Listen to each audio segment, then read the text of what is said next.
À la une de cette édition, Macky Sall réélu dès le premier tour de l'élection présidentielle au Sénégal avec 58,27% des voix. Au Somalie, un attentat suicide faisant 5 morts et plusieurs blessés dans le centre-ville de Mogadiscio. Attentat revendiqué par les Chebab.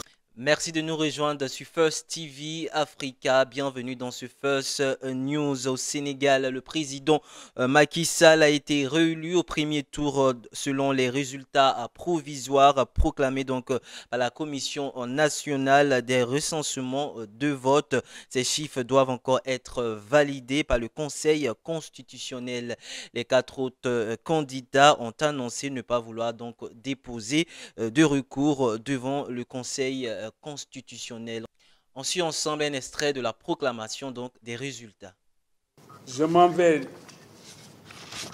maintenant procéder à la proclamation provisoire des résultats. Et je voudrais partir du nombre d'électeurs inscrits, qui était de 6 683 043.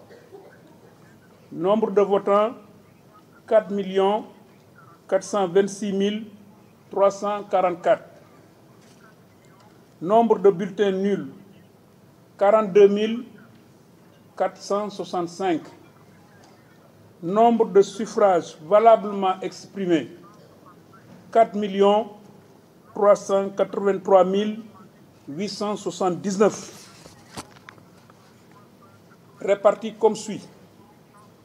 Macky Sall, 2 554 605, soit 58,27%.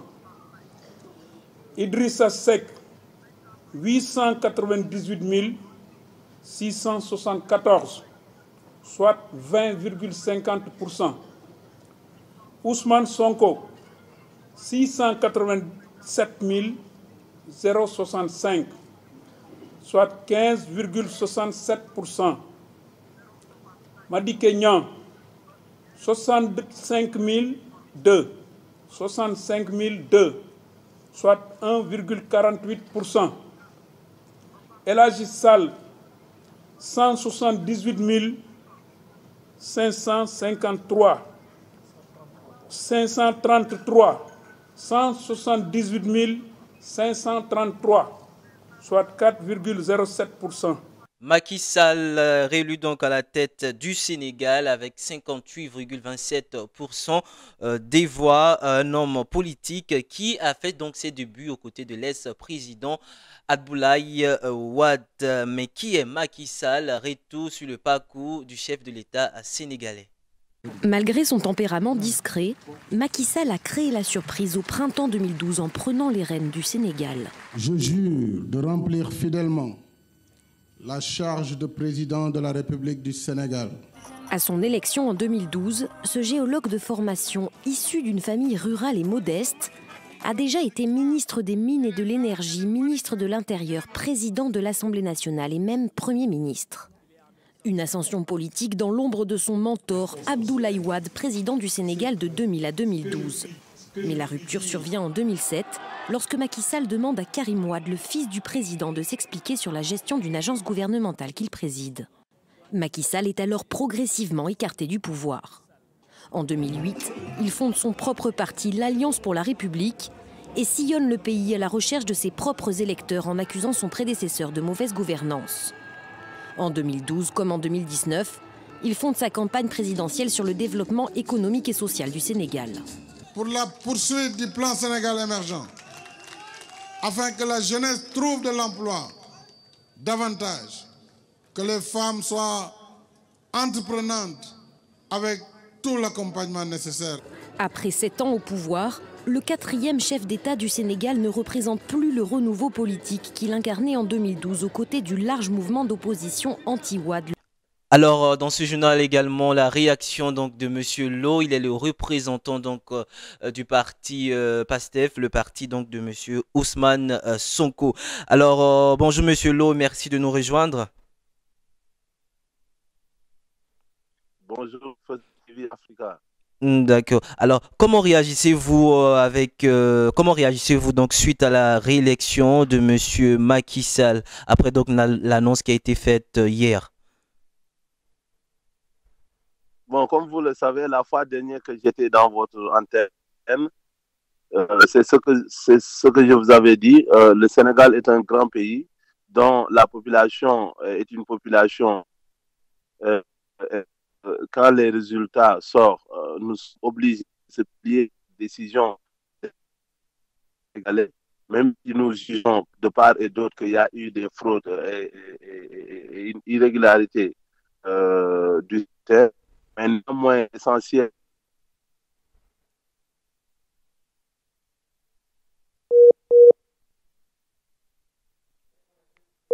Ok. Allô?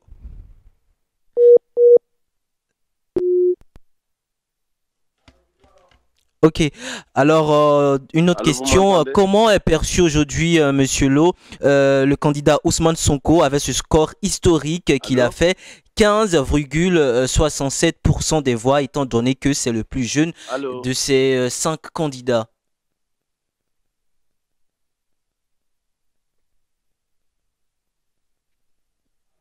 Allô, est-ce que vous me recevez? Oui, je vous reçois. Dites. Alors, Monsieur Lo, comment est perçu aujourd'hui Monsieur Ousmane Sonko avec ce score historique qu'il a fait, je rappelle, 15,67% des voix, étant donné que c'est le plus jeune de ces 5 Vous savez, candidats. oui, juste 45 ans. Vous savez, le parti PASTEF, ce n'est pas un parti qui est là, qui est au Sénégal pour combattre un pouvoir. Nous ne sommes pas là aussi pour combattre. Nous sommes là pour combattre un système. Ce système que les colons nous avaient légué et qui aujourd'hui donne une superpuissance au président de la République. Quand je dis au président de la République, je veux parler de l'institution présidentielle qui ne fait pas la séparation des pouvoirs comme il le faut. Donc nous sommes là pour combattre ce système. Et ce combat va continuer. Ce qu'on peut constater, c'est que Ousmane Sonko a pu enregistrer un score quand même qui est excellent. Parce que juste après 3 ans d'existence, faire le score de 15% dans un pays comme le Sénégal n'est pas donné à tout le monde. C'est la révélation de cette élection. Donc nous allons continuer le combat. Aujourd'hui,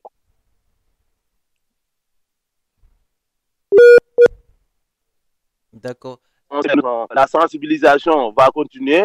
On va continuer à faire le travail et je pense d'ici les élections prochaines pour les municipalités, on fera de meilleurs scores, Inch'Allah. D'accord. Alors, quelle sera maintenant la stratégie d'Ousmane Sonko? Comment va-t-il gérer dans le temps avec cette entrée fracassante? Le système ne va-t-il pas le faire oublier?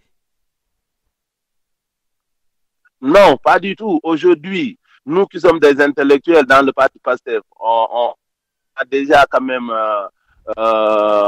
ouvert les yeux. On sait que ce qui nous reste maintenant, le Sénégal, il y a 40% de la population, vient voir 30% de la population qui reste analphabète. Nous savons que c'est à nous aujourd'hui d'aller au fin fond du pays, dans les zones rurales et partout, et parler à nos parents, à nos frères, à nos mères, à nos sœurs, pour leur dire que ce système, ce n'est pas le bon système, parce que justement, le système ne fait pas le partage équitable des ressources naturelles de notre pays à tout le monde. Donc, on va aller les parler, on va continuer de se battre, on va continuer de faire la sensibilisation. De toute façon, un pari a été gagné, c'est que plus jamais le Sénégal ne peut être dirigé comme avant, plus jamais dans le débat politique sénégalais, on ne va plus avoir des insultes et des conneries. Maintenant, tout se fera dans l'argumentation, dans les bonnes idées et en fair play. Et c'est ça qui est l'essentiel. Aujourd'hui, le PASTEF a pu changer l'atmosphère politique au Sénégal.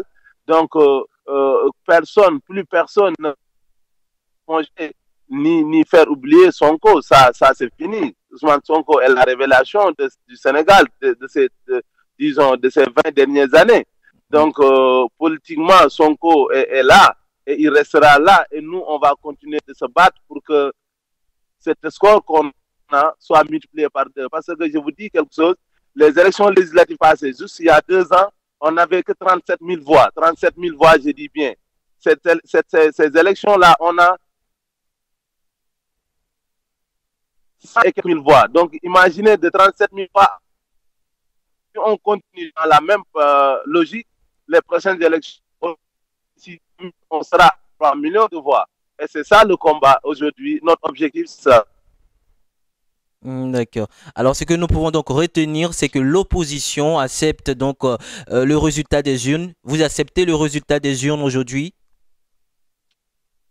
Bon, pas que toute l'opposition accepte le résultat des urnes, mais moi, je sais que dans le parti, nous sommes démocrates et républicains. Nous, on ne peut pas être là après des élections si peut-être on juge que même si tout ne s'est pas bien passé et que 80% peut-être, voire plus, s'est bien passé, on est obligé d'être conforme à la réalité. Ce qui est sûr, c'est que le président Macky Sall, même s'il y a des illégalités quand même, les partis sénégalais qui ont voté l'ont choisi. Et donc, on a vu qui est le président du Sénégal. Mais comme je vous dis, ça n'empêche pas que chacun a son mot à dire dans le pays. Et nous aussi, nous avons notre mot à dire et on va continuer à le dire.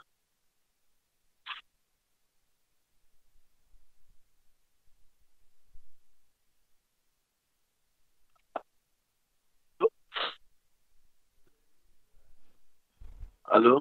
Allô? Allô? Ouais, nous vous écoutons, Monsieur Lo. Allô?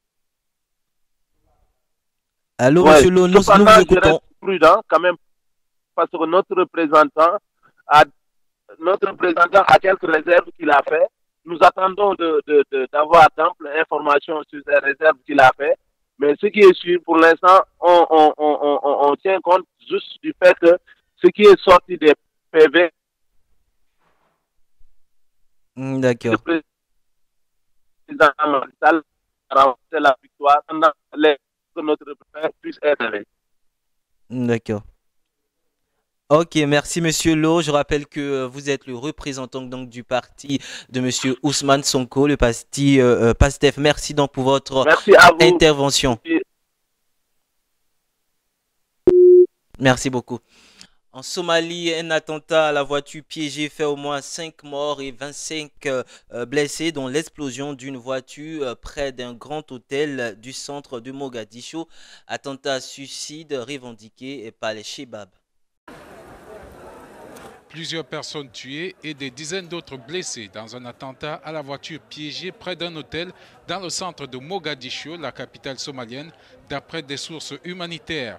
Aux dernières nouvelles, on ne savait pas si la voiture piégée avait été activée par un kamikaze.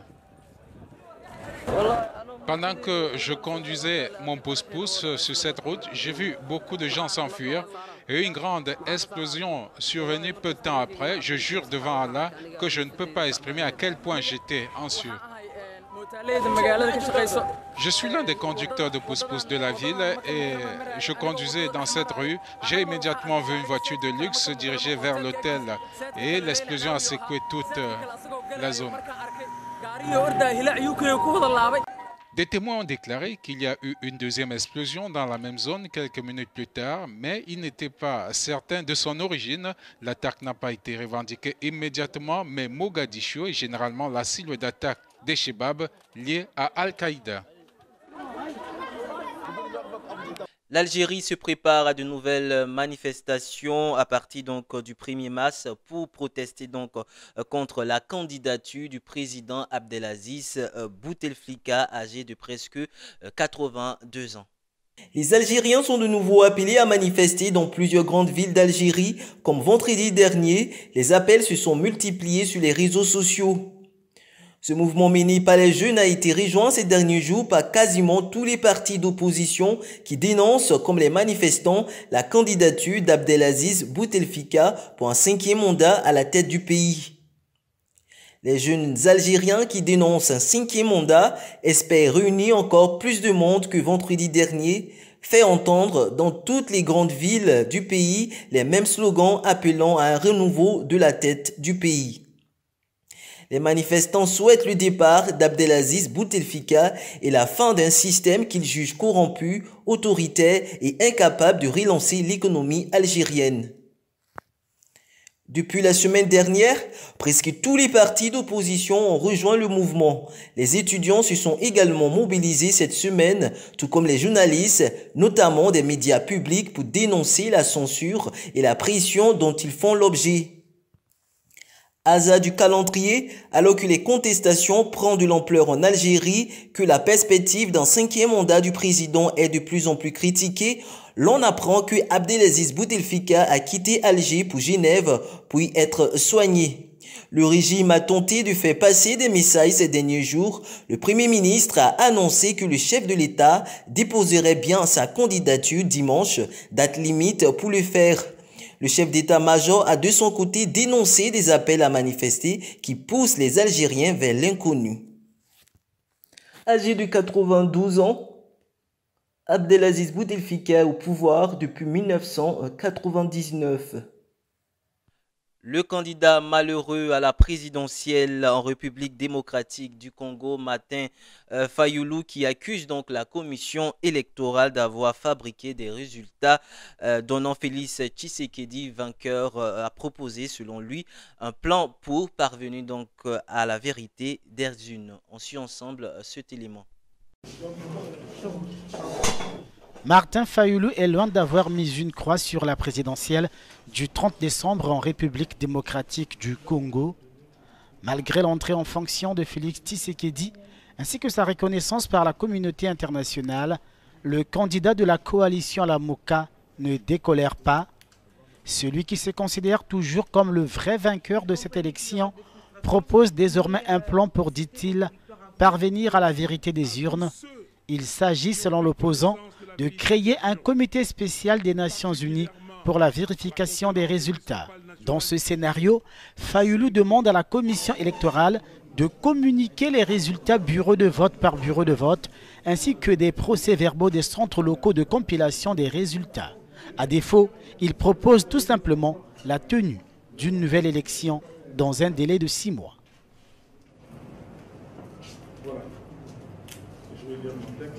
Voilà, c'est la fin de cette édition. Merci de nous avoir suivis. Vous pouvez revoir ce journal sur les www.firsttvafrica.tv.